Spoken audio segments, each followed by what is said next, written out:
بسم اللہ الرحمن الرحیم۔ السلام علیکم۔ آج کی اس ویڈیو میں آپ ملاحظہ فرمائیں گے سیدہ طیبہ طاہرہ زاہدہ سیدہ فاطمہ الزہرا سلام اللہ علیہا خاتون جنت کے آنسو۔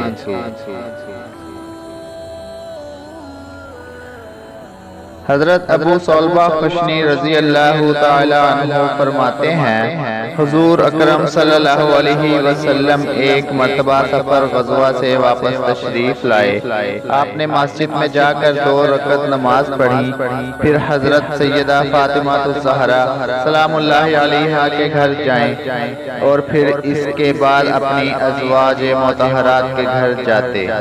چنانچہ ایک مرتبہ سفر سے واپس تشریف لائے اور اپنی ازواج مطہرات کے گھروں سے پہلے سیدہ فاطمہ الزہرا رضی اللہ تعالی عنہا کے گھر تشریف لے گئے تو حضرت فاطمہ الزہرا رضی اللہ تعالی عنہا نے اپنے گھر کے دروازے پر استقبال کیا اور آپ کے چہرہ انور اور آنکھوں کا بوسہ لینے لگی اور رونے لگی تو حضور اکرم صلی اللہ علیہ وسلم نے استفسار فرمایا، کیوں روتی ہو؟ انہوں نے عرض کیا، یا رسول اللہ صلی اللہ علیہ وسلم، آپ کی یہ حالت دیکھ کر رو رہی ہوں کہ آپ کا رنگ سفر کی مشقت کی وجہ سے بدل چکا ہے اور آپ کے کپڑے پرانے ہو گئے ہیں۔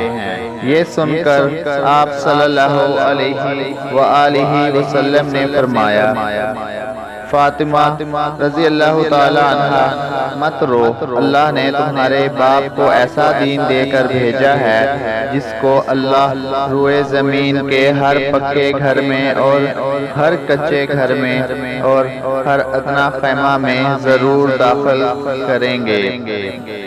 جو اسلام میں داخل ہوں گے وہ عزت پائیں گے اور جو داخل نہیں ہوں گے وہ ذلیل ہوں گے، اور دنیا کے جتنا حصے میں رات پہنچتی ہے اتنے حصے میں یہ دین بھی پہنچے گا، یعنی ساری دنیا میں یہ دین پہنچ کر رہے گا۔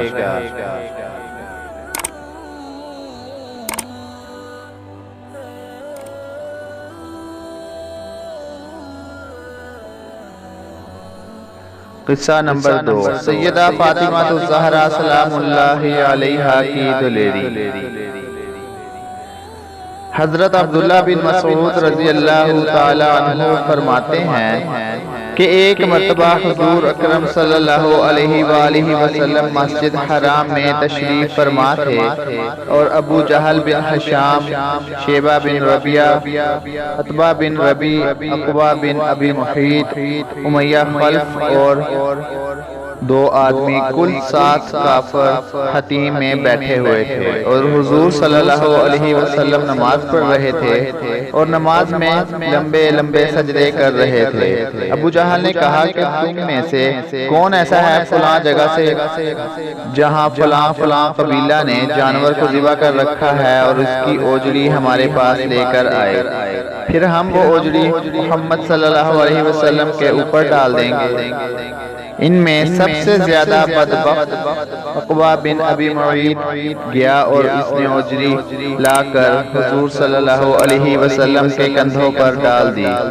جبکہ حضور صلی اللہ علیہ وسلم سجدے میں تھے، میں وہاں کھڑا تھا، مجھ میں اتنی ہمت نہیں ہوئی، میں وہاں سے جانے لگا، اتنے میں آپ صلی اللہ علیہ وسلم کی چھوٹی صاحبزادی سیدہ فاطمہ الزہرا سلام اللہ علیہا نے یہ خبر سنی، وہ دوڑی ہوئی آئیں اور آپ صلی اللہ علیہ وسلم کے کندھوں سے اس اوجڑی کو انہوں نے اتارا، پھر قریش کی طرف متوجہ ہو کر ان کو برا بھلا کہنے لگی۔ کافروں نے ان کو جواب نہ دیا۔ حضور صلی اللہ علیہ وسلم نے اپنی عادت کے مطابق سجدہ پورا کر کے سر اٹھایا۔ جب آپ نماز سے فارغ ہوئے تو 3 مرتبہ بددعا کی، اے اللہ قریش کی پکڑ فرما، عقبہ، عتبہ، ابو جہل اور شیبہ میں پکڑ فرما۔ پھر آپ مسجد حرام سے باہر تشریف لے گئے۔ راستہ میں آپ کو ابو النجتری بغل میں کوڑا دبائے ہوئے ملا۔ اس نے حضور صلی اللہ علیہ وسلم کا چہرہ پریشان دیکھ کر پوچھا، آپ کو کیا ہوا؟ آپ نے فرمایا، مجھے جانے دو۔ اس نے کہا، خدا جانتا ہے میں آپ کو اس وقت تک نہیں چھوڑوں گا جب تک آپ مجھے بتا نہ دیں کہ آپ کو کیا حادثہ پیش آیا ہے۔